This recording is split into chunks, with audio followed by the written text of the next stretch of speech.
reading this morning was from 1 Thessalonians chapter 3. Paul was a little bit worried about the church in Thessalonica. You see, he had traveled through and he had established this church, and these Christians were all enthusiastic. They were excited. I mean, how many of you remember the day of your salvation experience? You remember it? How'd you feel? You're on top of the world, weren't you? It was great. It was exciting. Everything was new start. Everything wiped out. You get a redo. I mean, this is fantastic. You had the good news. It was all exciting.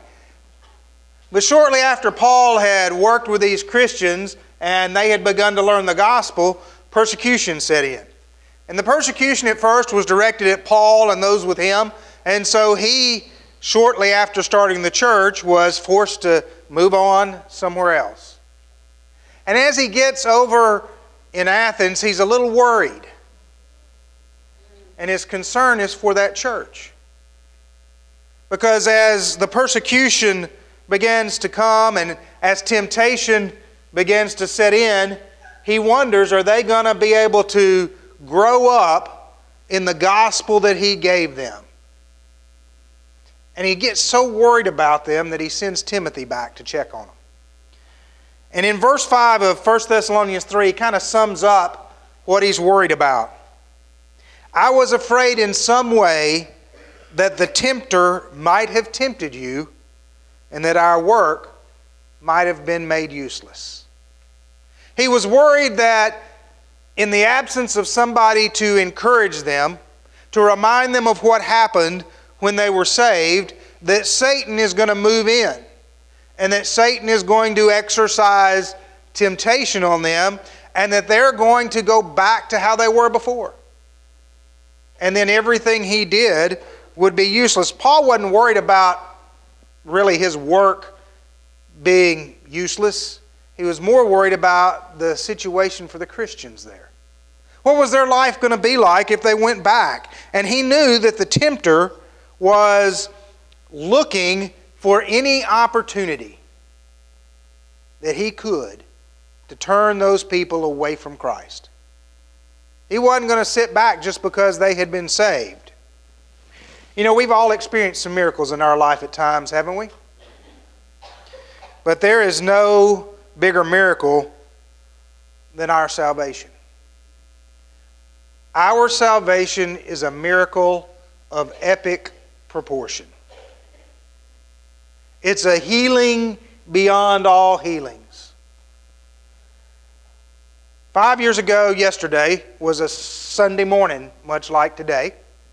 And I was getting ready to go teach a Bible class. And I just didn't feel right. I didn't feel good at all. In fact, I felt something slam into my chest and it hurt so bad I couldn't see straight. And I went and woke my wife up and I said, I think I'm having a heart attack. Now, to her credit, she jumped up, grabbed 2 aspirin, poked them down my throat, threw me in the truck, and from 8 minutes after I woke her up, she had me at the emergency room. She wasn't wasting any time. As my banker friend says, I must not have had much life insurance because she was sure anxious to save me. You know? I got there, the doctors automatically started scurrying around. I knew it was bad when they said, let's get the helicopter over here. And then when they called the helicopter said, we can't come, it's raining too hard. So the ambulance came, they drove me to Jonesboro. We got about halfway to Jonesboro, and the guy in the back of the ambulance with me, and I mean, I'd never hurt like this in my life. He said, we're halfway there. And I thought to myself, well, I'm dead. If we're only halfway there, I'm not making it. We got there. I don't remember much of that day or the day after. As the nurse said, we can tell you've never done drugs. Everything works on you.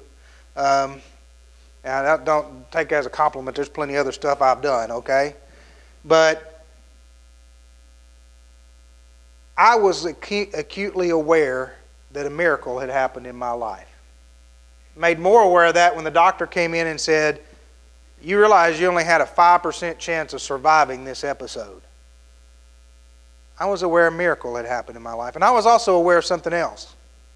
I didn't deserve a miracle. I look at my life and I look at a lot better people than me, who haven't had that miracle worked for them. And I began to wonder why. Why did God want to work a miracle in my life? Why for me at that time? And I'm still not sure I have the answer to that. I'm still not sure why. I could do cliches. Oh, he had a job for me still to do. Or, oh, I don't know. But I do know he did it. Now, I will tell you, right after I got out of the hospital, the doctor gave me this long list of rules. Okay? I had to put down those cigars I liked, which I shouldn't have taken up in the first place. I had to get rid of salt. I had to do all this list of stuff I had to do. Had to lose weight. Some of them I've managed to keep up with. Like, I've learned not to put salt on anything. All right, I kept up with that. I haven't picked up the cigars again. I've done that. All right. Obviously, the weight thing I hadn't done real well. But I've noticed that the further removed I get from the miracle, the less impact the miracle has on my life. The less concerned I become about what happened. I'm convinced that God saved me for a reason.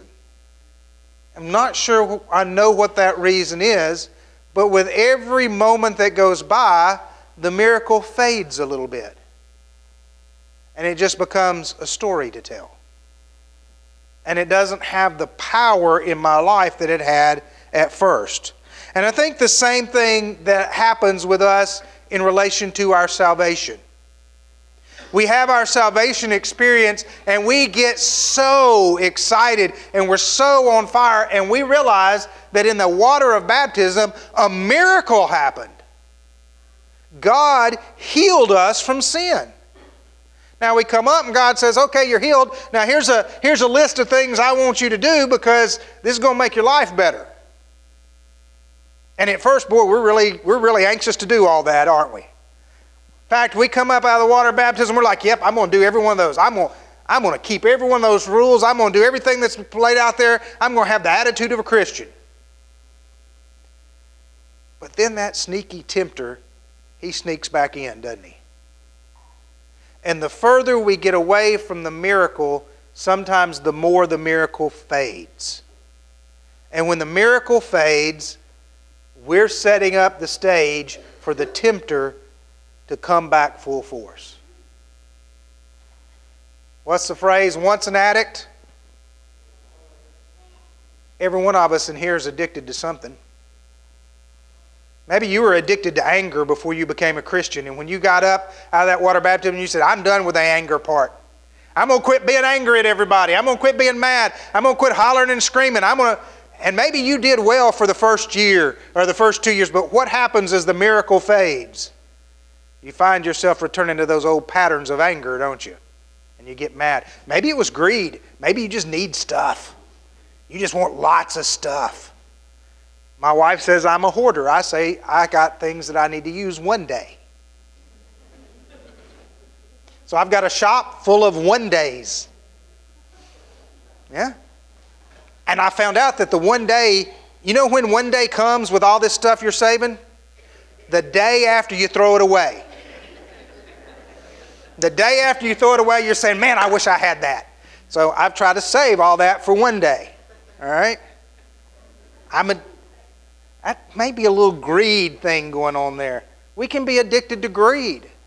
And after we come up, we go, I'm going to be generous. I'm not going to be greedy. I'm going to give and give like I've never given before. And then as the miracle of our salvation experience begins to fade, what happens?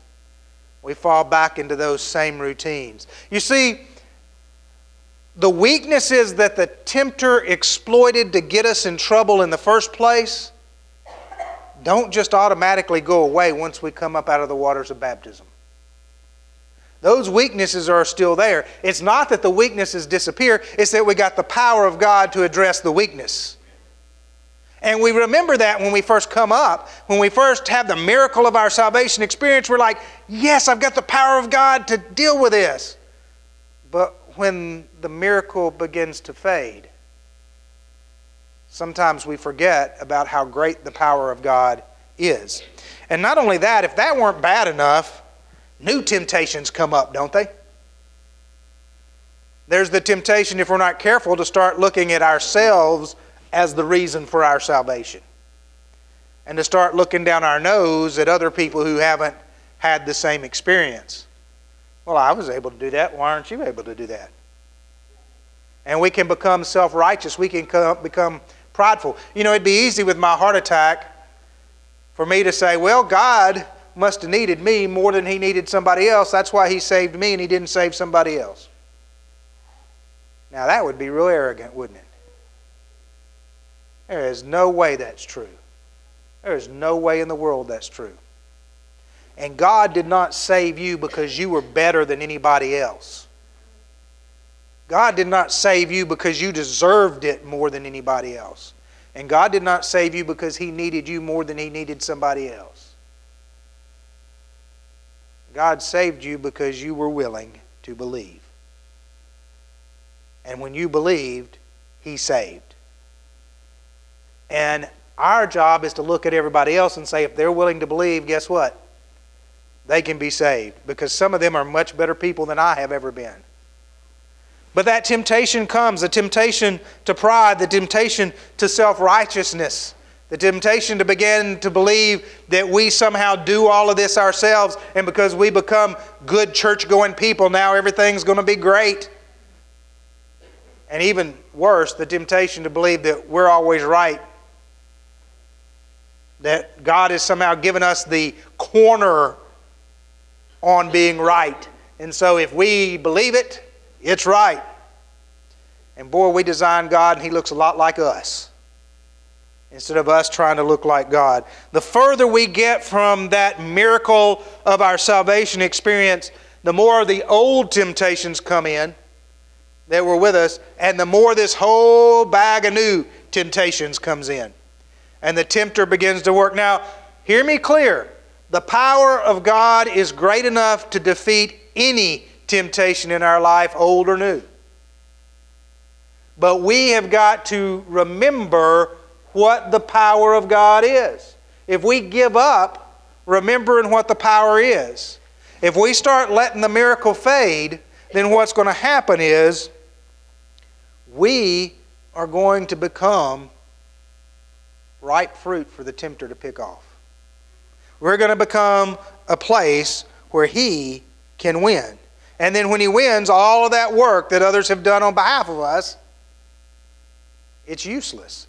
Not useless to them, it's useless to us. It has no merit to us anymore. When the miracle fades, the tempter ups his game. The less connected we become from God, the harder Satan's going to push, because he sees the weakness and he sees the chance that's coming. So Paul had a plan. Paul was worried, and Paul didn't just sit there and say, I'm worried about those Christians, I think I'll throw up a little prayer. God be with them, and then he goes about his daily life. No. He didn't just say, oh, well, hope everything works out all right. No, he sent Timothy. Now, this wasn't like putting somebody in a car and driving to Little Rock. All right? How many of you have ever had a friend you knew was in trouble and you thought to yourself, boy, I really need to go see them? And then you got in your car and you went to work. And then after work you went home. And then after that, and you said, well, I'll pray for them. But you really needed to go see them.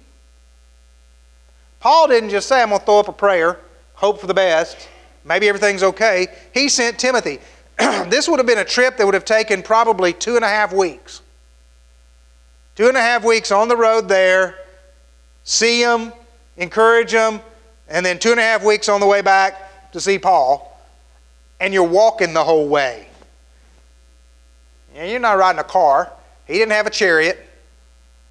He walked the whole way. But how important was it to Paul to go and make sure that the miracle that had happened in their life didn't turn out to be useless? That the miracle that happened in their life turned out to have continuing power in their life? Well, it was vital. It was vital. He said, Timothy, would you go? And Timothy evidently said, I'd be glad to. Send me. Oftentimes what we do is we fail each other. When the feeling of the miracle begins to fade, we fail each other. We don't go and see. We don't send somebody and see. We just hope for the best. Have we had this conversation in this church? Wonder where so-and-so's gone. I haven't seen them in a few weeks. Yeah, I don't know. I hadn't talked to them either. Well, maybe we'll run into them at Walmart. We can figure out what happened. We've had that conversation. I know I've had that conversation with a couple of you. What did we not do? We didn't go see them, did we? We didn't send anybody to see them. We didn't knock on the door. We didn't say, hey, what's going on? Can we help? Can we be with you? In fact, what we did was we gave the tempter extra time and extra energy. Paul had a plan, but Paul knew something was important. There are mornings when I wake up,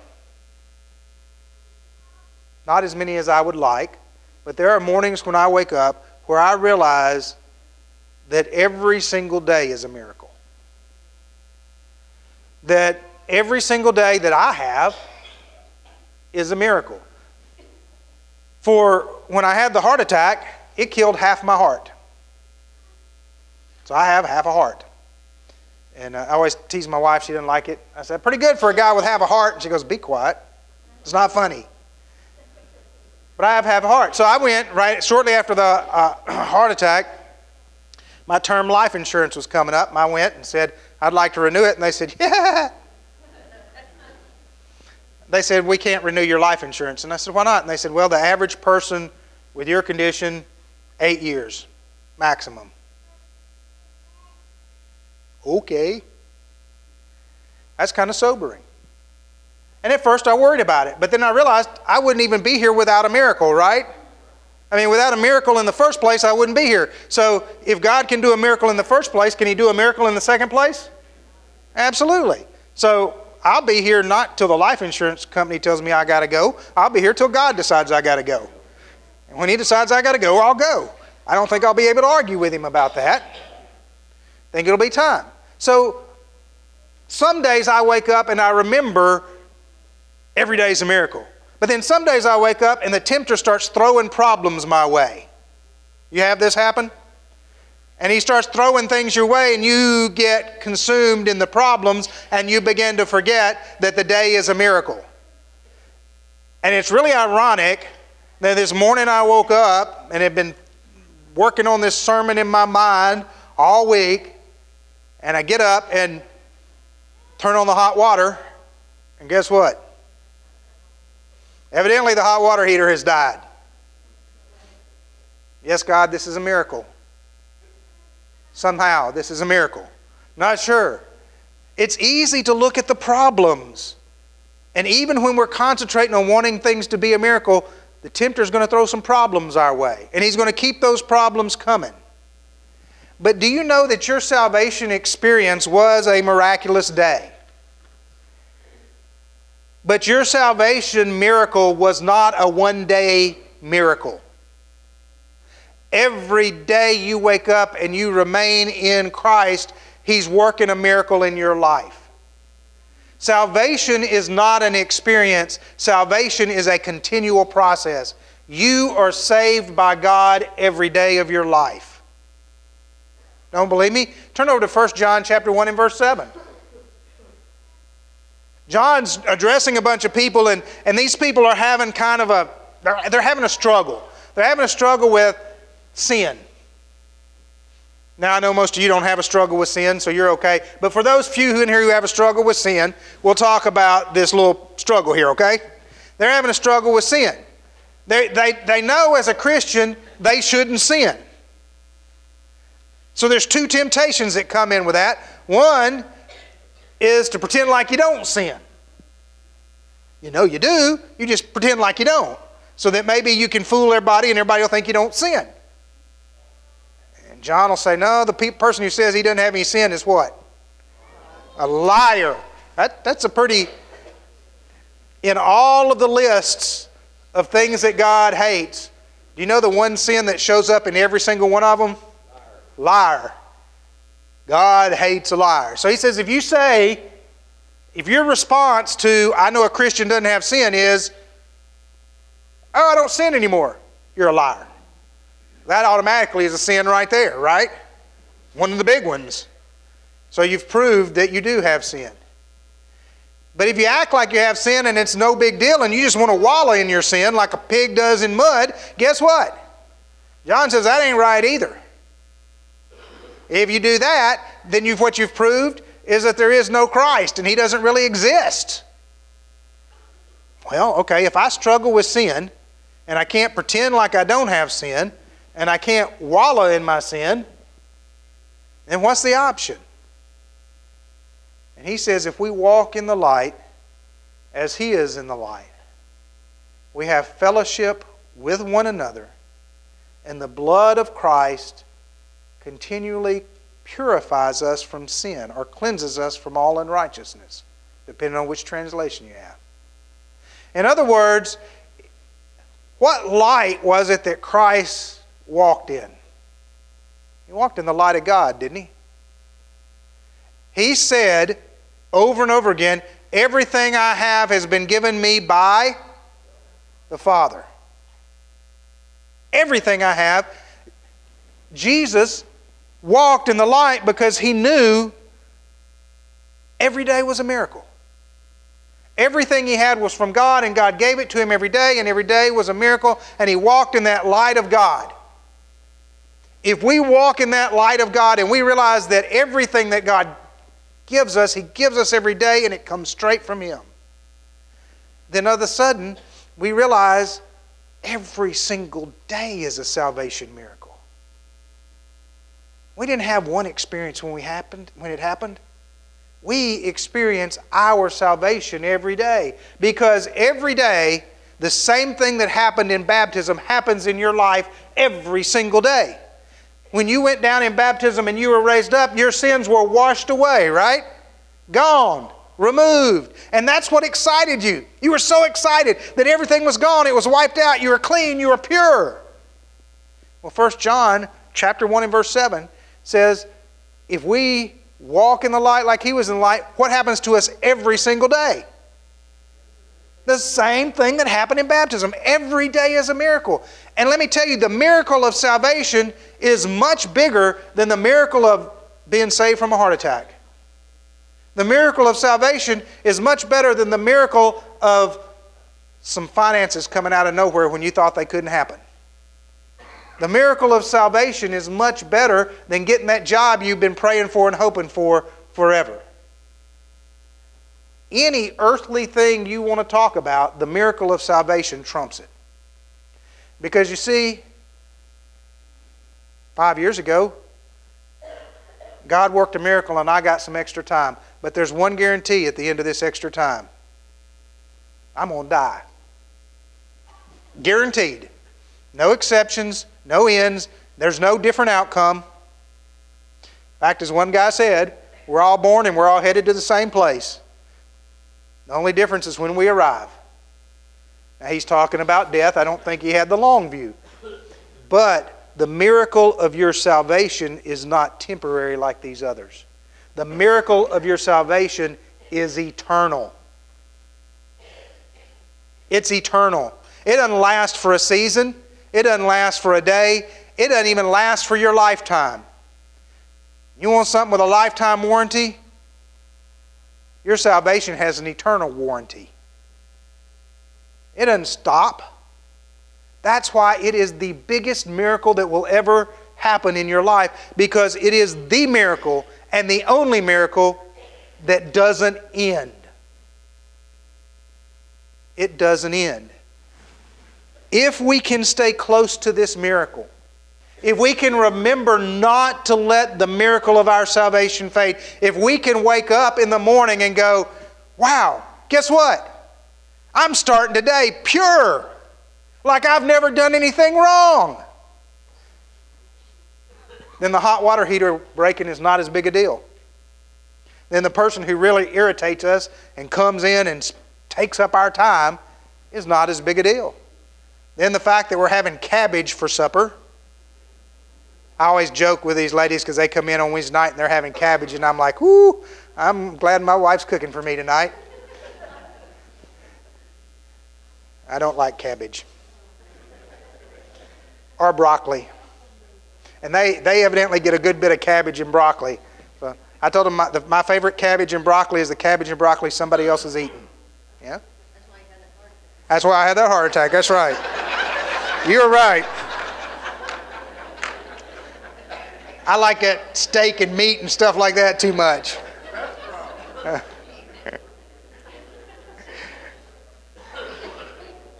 If we realize that today is a day of miracles, not tomorrow, not yesterday, not 10 years ago, not in my case, 41 years ago. 41 years ago wasn't when the miracle of salvation happened in my life. Today is when the miracle of salvation happens in my life. If we can realize that, and we start looking and we wake up in the morning with a realization that when our feet hit the floor, a miracle has already happened in our life. That day, we've got a miracle. You're going to start seeing other miracles in your life. Instead of seeing the trouble that the tempter wants to throw up in front of you, you're going to start seeing other little miracles. You're going to notice the relationships that have been restored. You're going to notice the kind words that people say. You're going to notice God working in and through and around your environment. And you're going to see the beauty of God in this world, because you're going to start the day knowing that God has already given you the greatest gift you could get. But if you wake up and you forget the miracle, then you're going to see everything the tempter throws up in front of you. And you're going to see the frustration and the pain and the hatred and everything else that bothers you. One way that we live makes us miserable. The other way that we live fills us with joy. And the biggest part of that is, are we staying connected to the miracle? And the nice part is, if I live connected to the miracle and you live connected to the miracle, guess what we do for each other? We're connected. Plus, Paul says, when Timothy came back and told us how you were, I was filled with joy. I was filled with joy. When we live connected with a miracle, we become a miracle in other people's lives. They get to experience the joy of God through us. We become part of God's miraculous creation, recreated in the image of His Son. Sometimes we start trying to search for good things, and we need to know that the best thing has already happened to us if we're a Christian. The best thing that could ever happen. Days are going to come in every one of our lives where we become frustrated, where we become discouraged, where we wonder if God is still there. Does He still listen? Does God still care? God reaffirms that every day. Every single day, if you're a Christian, God loves you enough to cleanse every sin you've had to that point. If you're a Christian, He works a miracle in your life every hour of every day. An eternal miracle of salvation. If you're not a Christian, boy, the tempter's going to work on you, and there's not a whole lot you can remember, because you hadn't been plugged into God. And it's not that God doesn't want you, because I promise you, if you're in here and you're not a Christian, there's a good chance that you're better than a lot of the people in here who are Christians. You may have lived a better life, probably have, than a lot of us have lived. It's not that we're better than you. No, it's that we've realized how bad we are. And we got to a point where we had to cry out to God to help. And we had to say, we can't take it anymore living like this. And God had mercy on our souls. If you're here today and you feel like you can't take it anymore living like you are, and you haven't come to know Jesus Christ, today's the day to cry out. Cry out to God and say, I can't take it anymore living like this. I need a miracle. And God will work the most profound miracle this world has ever seen by coming in your life and transforming you into His new creation, which He will redo every day of your life. And when you get to heaven, you're going to go, Man, what a miracle that was. It was amazing. There are a lot of people here. There'll be a few in the back while we sing. They'll greet you. They'll pray with you. Find any Christian in this place, and I promise you they'll pray with you. And they'll tell you how amazing the miracle is when you let Christ in your life. If you need that miracle, today's the day to let God work in you. You're here, He's here, and there's a family of people here that just want to love you. So if you need Him, come to Him while we stand and sing.